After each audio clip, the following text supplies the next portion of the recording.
Hello student. आज हम क्षितिज book का चैप्टर करेंगे। यह दो खंडों में विभाजित है, एक गद्य खंड, एक काव्य खंड। आप अभी तक 8th क्लास में जो भी पढ़ते आए हैं उसमें कुछ स्टोरियाँ, कुछ गद्य और कुछ दोहें कविताएं होती हैं। जो दोहें कविताएं होती है वो काव्य खंड में आती है और जो हम सिंपल स्टोरी लिखते हैं वो गद्य खंड में आती है। गद्य खंड में हम जो पढ़ने जा रहे हैं इसमें हम सबसे पहले हम आपको गद्य खंड समझाएंगे। गद्य खंड मतलब जहाँ हम हमारी स्टोरियाज दी हुई होती है। जब हम गद्य खंड खत्म कर लेंगे तब हम काव्य खंड शुरू करेंगे। बहुत बच्चे डर रहे होते हैं कि हमने अभी तक 8th की बुक में बहुत कम काव्य खंड की पंक्तियां रही हैं। सबसे पहले डरना नहीं है, क्योंकि जहाँ हम डरना शुरू करते हैं वहीं हमारी समझ खत्म हो जाती है। तो सबसे पहले बी कॉन्फिडेंट।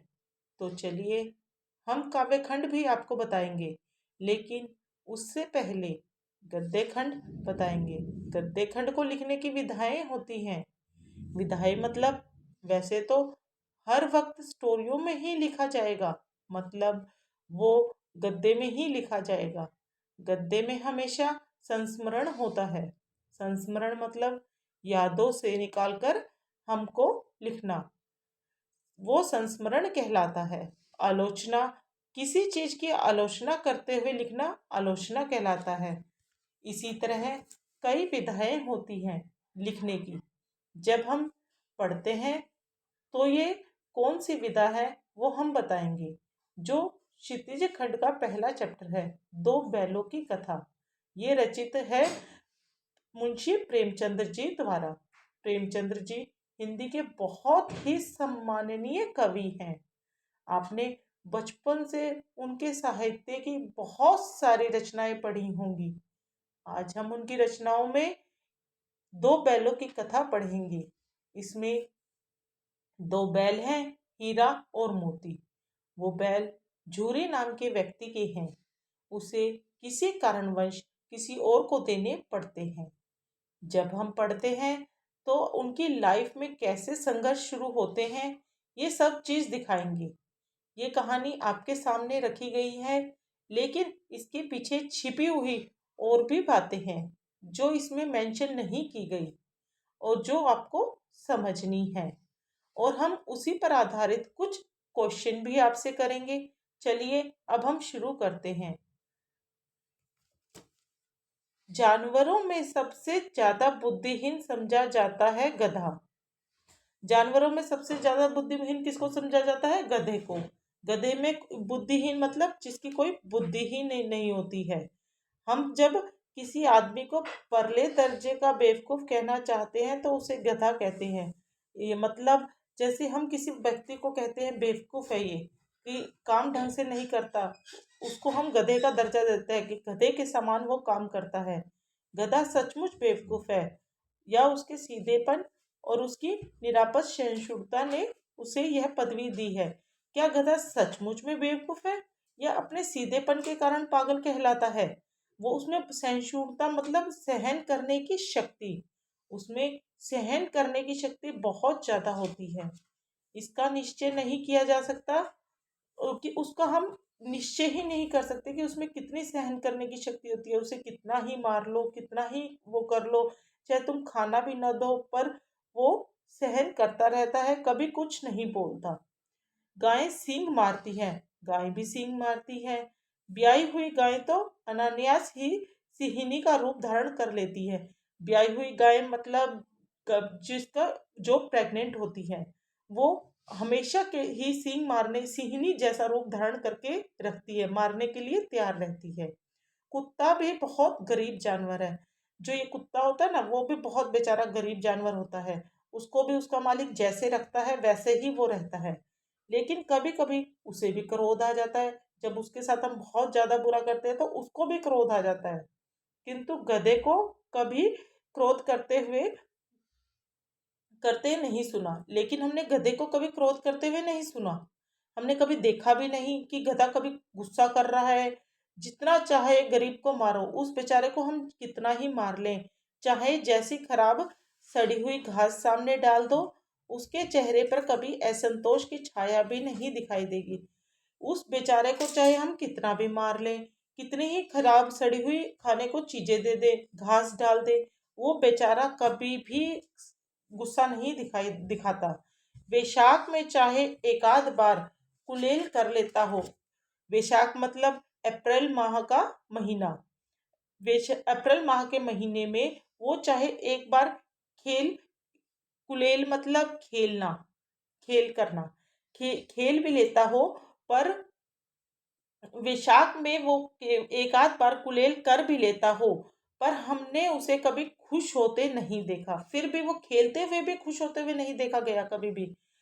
उसके चेहरे पर एक विषाद स्थायी रूप से छाया रहता है। उसके चेहरे पे हमेशा एक मायूसी सी छाई रहती है। सुख दुख हानि लाभ किसी भी दशा में उसे बदलते हुए नहीं देखा। चाहे सुख हो, चाहे दुख हो, हानि हो, लाभ हो, किसी भी दशा में उसे बदलते हुए हमने नहीं देखा। ऋषि मुनियों के जितने गुण हैं वे सभी उसमें पराकाष्ठ को पहुंच गए हैं। ऋषि कहते हैं ऋषि मुनियों में बहुत ज्यादा गुण होते हैं, बहुत सहन करने की शक्ति होती है। वही सभी सहन शक्ति गधे में भी बताई गई है। तो इस पे क्वेश्चन बनता है एमसीक्यू टाइप्स पे कि गधे की सहन शक्ति को किससे कंपेयर किया गया है? ऋषि मुनियों से। पर आदमी उसे बेवकूफ कहता है। आदमी जो मानव है, इंसान है, वो लोग सद्गुणों वाले व्यक्ति को अनादर करके उसे बेवकूफ ही कहते हैं हमेशा। कदाचित सीधापन संसार के लिए उपयुक्त नहीं है, क्यों कहते हैं ना, संसार में सीधा व्यक्ति कभी भी उपयुक्त नहीं होता। नहीं, देखिए ना, भारतवासियों की अफ्रीका में क्या दुर्दशा हो रही है। भारतवासियों को हमेशा ही सीधे लोग कहा गया है। मुंशी प्रेमचंद्र जी ने यहाँ पर भारतवासियों की आजादी से पहले की दशा को व्यक्त किया है। भारतवासियों की उस टाइम पे दशा ऐसी थी कि लोग, अफ्रीका के लोग उनकी बहुत ज्यादा दुर्दशा करते थे। अमेरिकन उन्हें क्यों अमेरिका ने में उन्हें घुसने नहीं दिया जाता? बेचारे शराब नहीं पीते। अमेरिकन लोग उन्हें अपने वहां पर घुसने ही नहीं दिए देते थे, क्योंकि वो बहुत ज्यादा शरीफ थे, शराब नहीं पीते थे। चार पैसे कुछ समय के लिए बचाकर रखते हैं, जी तोड़ काम करते हैं। वो चार पैसे अपने कुसमय मतलब बुरे समय के लिए बचाकर रखते हैं, और जी तोड़ बहुत मेहनत करते हैं। किसी से लड़ाई झगड़ा नहीं करते, और वो किसी से लड़ाई झगड़ा भी नहीं करते, बड़े शांत स्वभाव के होते हैं। चार बातें सुनकर गम खा जाते हैं। उनको कोई चार बातें सुनाता है तो भी चुपचाप खड़े रहते हैं। फिर भी बदनाम है, और फिर भी वो लोग बदनाम है। भारतीय हमेशा ही बदनाम रहते हैं। कहा जाता है उनके बारे में, एक बात कही जाती है, वे जीवन के आदर्श को नीचा करते हैं, कि वो लोग इस तरह का काम करके, भाई शांत स्वभाव करके, हमेशा पैसों को जोड़ते हैं, शराब नहीं पीते, इन सबों को करके वो आदर्श को नीचा करते हैं। अगर वे भी ईंट का जवाब पत्थर से देना सीख जाते। ईंट का जवाब पत्थर से देना एक मुहावरा है, यानी हर चीज को अच्छे से बताते, शायद सभ्य कहलाने लगते। जापान की मिसाल सामने है। इसमें हमें जापान की मिसाल दी गई है। एक ही विजय ने उसे संसार की सभ्य जातियों में गण्य बना दिया है। यहाँ पर हमें जापान की मिसाल दी गई है। उन्हें कहा गया है कि गण्य मतलब सभ्य, सभ्य जाति, बहुत अच्छी जाति के। जापान भाई अच्छे से वो रहते हैं, और सभ्य जाति में उनकी गिनती होती है। लेकिन गधे का एक छोटा भाई और भी है। यहाँ पर गधे का एक छोटा भाई और भी बता दिया गया है इस स्टोरी में। और वो कम, गधे से कम नहीं है, वो गधे के से भी नीचे है, और वह है बैल। और उसका नाम क्या है? बैल। जिस अर्थ में हम गधे का प्रयोग करते हैं, कुछ उसी से मिलते जुलते अर्थ है में बछिया के ताऊ का भी प्रयोग करते हैं। हम जिस परिभाषा में गधे को एक्सप्लेन करते हैं ना, उसी परिभाषा से कुछ मिलते जुलते अर्थ है, उसको हम बछिए के ताऊ के रूप में प्रयोग करते हैं। अब क्वेश्चन बनता है यहाँ पर, बछिए का ताऊ कौन है? बछिए का ताऊ कौन है? बैल। बछिए के ताऊ को प्रयोग करते हैं। कुछ लोग बैल को शायद बेवकूफों में सर्वश्रेष्ठ कहते हैं। यहाँ पर कुछ लोग है ना बैल को गधे से भी ज्यादा बेवकूफ कहते हैं, मगर हमारा विचार ऐसा नहीं है। बैल कभी कभी मारता भी है और कभी कभी अड़ियल बैल भी देखने में आता है। जो ये बैल होता है ना वो कभी कभी मारता है, नहीं तो शांत रहता है, और कभी कभी अड़ियल भी बन जाता है उसको छेड़ो तो। और भी कई रीतियों में अपना असंतोष प्रकट कर देता है, और भी कई स्थितियों में असंतोष प्रकट करता है। अतएव उसका स्थान गधे से नीचा है, इसलिए उसका स्थान गधे से भी नीचा बताया गया है। झूरी काछी के दोनों बैलों के नाम थे। झूरी एक व्यक्ति का नाम है, उसके पास दो बैल थे, हीरा और मोती उनके नाम थे। परछाई जाति के थे वो। पछाई जाति मतलब एक तरह की ब्रीड होती है जानवरों में, पछाई। पछाई जाति के वो दोनों थे। देखने में सुंदर, काम में चौकस, डील में ऊंचे। वो दोनों देखने में बहुत सुंदर थे, काम में चौकस थे, बहुत ज्यादा अच्छा काम करते थे, डील में ऊंचे, और वो बहुत ज्यादा ऊंचे यानी कदकाठी में ऊंचे थे। बहुत दिनों साथ रहते रहते दोनों में भाईचारा हो गया। दोनों बैल एक साथ बहुत दिनों से रह रहे थे और दोनों को साथ रहते रहते भाईचारा हो गया, यानी भाई बंधु हो गए, दोनों भाई बन गए। दोनों आमने सामने या आसपास बैठे हुए एक दूसरे से मुख भाषा में विचार विनिमय करते थे।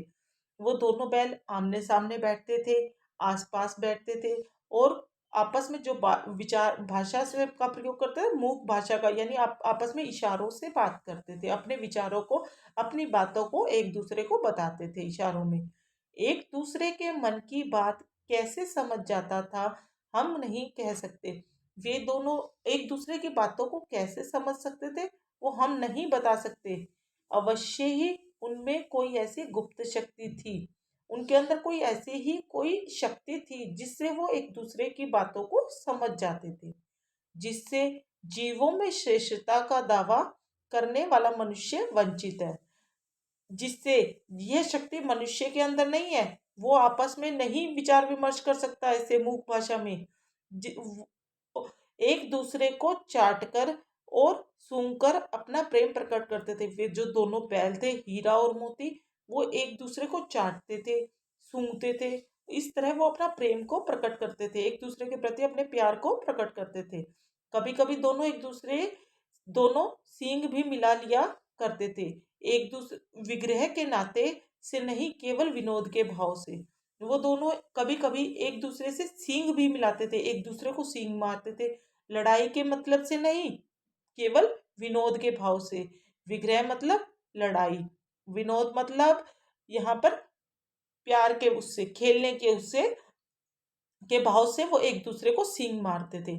आत्मीयता के भाव से, जैसे दोस्तों में घनिष्ठता होते ही घोल गप्पा होने लगता है। जैसे दोस्तों के बीच में बहुत ज्यादा गहरी दोस्ती होने के बाद एक दूसरे के साथ गुस्सा मुस्सी खेल होते हैं ना, वैसे ही वो बैल भी करते थे। इसके बिना दोस्ती कुछ फुसफुसी, कुछ हल्की सी रहती है। अगर दोस्तों में इस तरह का हंसी मजाक और इस तरह मारा पीटी नहीं हो तो वो दोस्ती हल्की सी यानी फीकी फीकी सी लगती है, जिस पर ज्यादा विश्वास नहीं किया जा सकता। ऐसी दोस्ती पर कोई विश्वास नहीं किया जा सकता कि वो कब टूट जाए।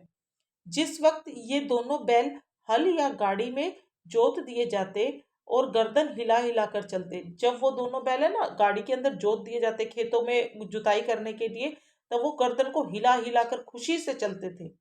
उस वक्त हर एक की यह चेष्टा होती थी कि ज्यादा से ज्यादा बोझ मेरी गर्दन पर रहे।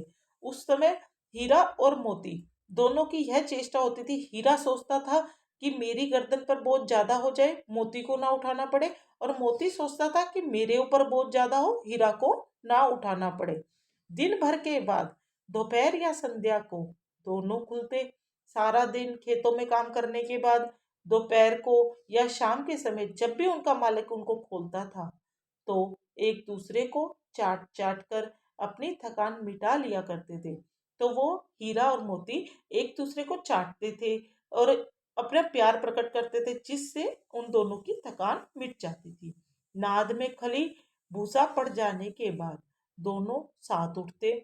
जब नाद मतलब जिसमें उनका घास पानी भूसा सब डलता था, जिसके अंदर मुंह डालकर वो खाते थे। नाद में खली भूसा पड़ जाने के बाद दोनों साथ उठते। भाई दोनों एक साथ खड़े होते और दोनों ही नाद में मुंह डालते, इकट्ठा ही खाते। एक मुंह हटा लेता तो दूसरा भी हटा लेता था। अगर एक ने मुंह हटा लिया खाने से तो दूसरा भी उसको देखकर हटा लेता था। संयोग की बात, झूरी ने एक बार गोई को ससुराल भेज दिया। झूरी नाम का जो व्यक्ति था, हीरा मोती के का मालिक, उन्होंने उन्हें दोनों को अपने ससुराल भेज दिया। क्वेश्चन बनता है कि झूरी की ससुराल कहाँ थी? गोई में। बैलों को क्या मालूम है वे क्यों भेजे जा रहे हैं? उन बैलों को बेचारों को क्या मालूम था कि वो क्यों भेजे जा रहे हैं? समझे मालिक ने हमें भेज दिया। उन्होंने तो समझा बेचारों ने कि हमें तो बेच दिया हमारे मालिक ने। अपना यूं बेचा जाना उन्हें अच्छा लगा या बुरा, कौन जाने। उनका अपना इस तरह बेचा जाना अच्छा लग रहा था, बुरा लग रहा था, उस बात को कोई नहीं जान सकता। पर झूरी के साले गया को घर तक गोई ले जाने में दांतों पसीना आ गया। पर जूरी ने अपने साले गया को उन बैलों को दिया था गोई ले जाने के लिए, पर वो गया उन बैलों को अपने गांव तक नहीं ले जा सका। दांतों पसीना आना यानी यह एक तरह का मुहावरा है।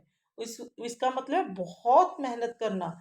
उन्हें गया को बहुत ज्यादा मेहनत करनी पड़ी बैलों को अपने गांव ले जाने के लिए। पीछे से हाँकता तो दोनों दाएं बाएं भागते। अगर वो बैलों को पीछे से हाँकता तो वो इधर उधर भाग जाते। पगिया पकड़कर आगे से खींचता। पगिया मतलब बैलों के गले में मोटी मोटी रस्सी बंधी होती है, उसको पगिया कहते हैं। रस्सी को पकड़कर, पगिया पकड़कर वो आगे की तरफ बैलों को खींचता तो दोनों पीछे की ओर जोर लगाते। दोनों बैल पीछे की ओर जोर लगाते कि हमें आगे खींच ना सके। मारता तो दोनों सींग नीचे करके हुकारते। अगर गया उनको मारता तो वो दोनों सींग नीचे कर लेते और हुंकार मारते उसको डराने के लिए। अगर ईश्वर ने उन्हें वाणी दी होती, अगर ईश्वर ने, भगवान ने उन्हें बोलने की शक्ति दी होती तो वो झूरी से पूछते, तुम हम गरीब को क्यों निकाल रहे हो? तो वो झूरी से, अपने मालिक से क्वेश्चन करते कि तुम हमें क्यों निकाल रहे हो, अपने घर से क्यों भेज रहे हो? हमने तो तुम्हारी सेवा करने में कोई कसर नहीं उठा रखी, कि हमने तो तुम्हारी सेवा करने में कोई कसर नहीं छोड़ी। हमने दिन रात तुम्हारी सेवा करी। अगर इतनी मेहनत से काम ना चलता था, अगर इतनी मेहनत से काम नहीं चल रहा था तो हमसे और काम ले लेते, हमसे और ज्यादा मेहनत करवा लेते। हमें तो तुम्हारी चाकरी में मर जाना कबूल था। हमें तो तुम्हारी मेहनत करने में, चाकरी मतलब कामकाज करने में, तुम्हारे लिए काम करने में मर जाना मंजूर था। कबूल मतलब मंजूर था। हमने कभी दाने चारे की शिकायत नहीं करी। हमने कभी दाने की शिकायत नहीं करी, चारे की नहीं की कि हमें कम मिल रहा है, ज्यादा मिल रहा है। तुमने जो कुछ खिलाया वह सिर झुकाकर खा लिया। तुमने हमें जो कुछ भी खाने को दिया हमने सिर झुकाकर आदर के साथ खा लिया। फिर तुमने हमें इस जालिम के हाथ क्यों बेच दिया?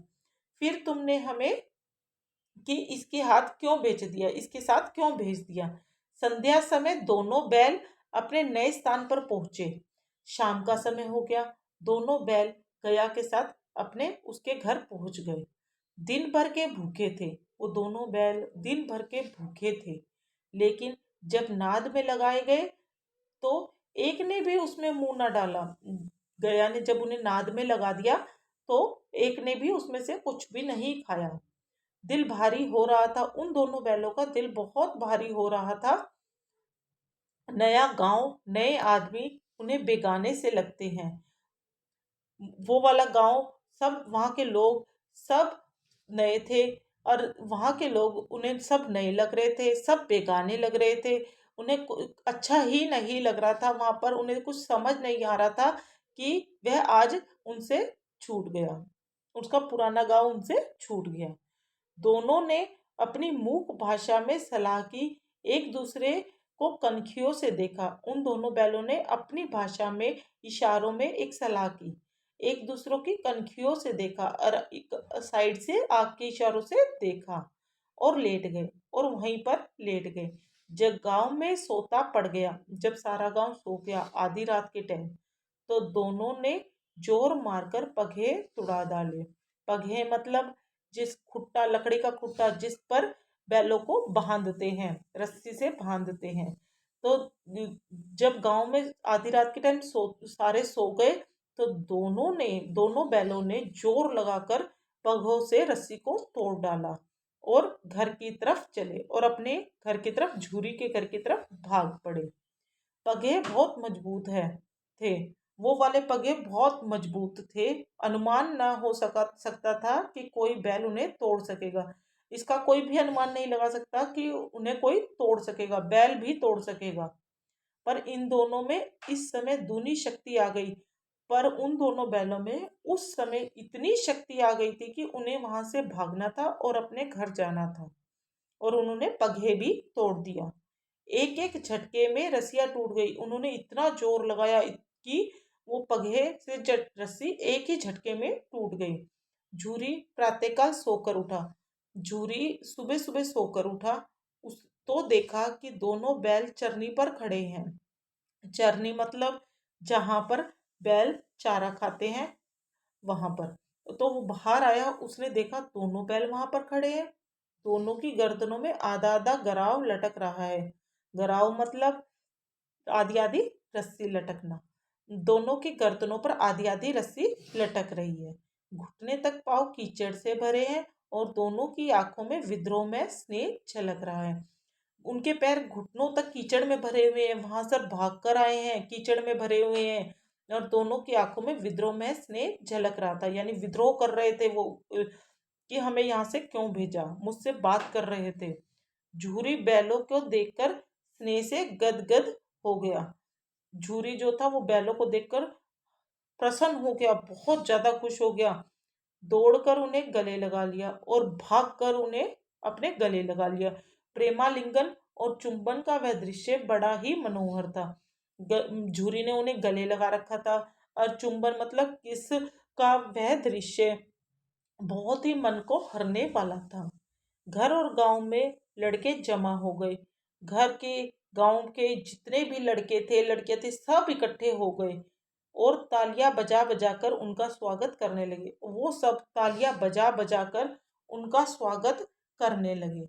गांव के इतिहास में यह घटना अभूतपूर्व न होने पर भी महत्वपूर्ण थी।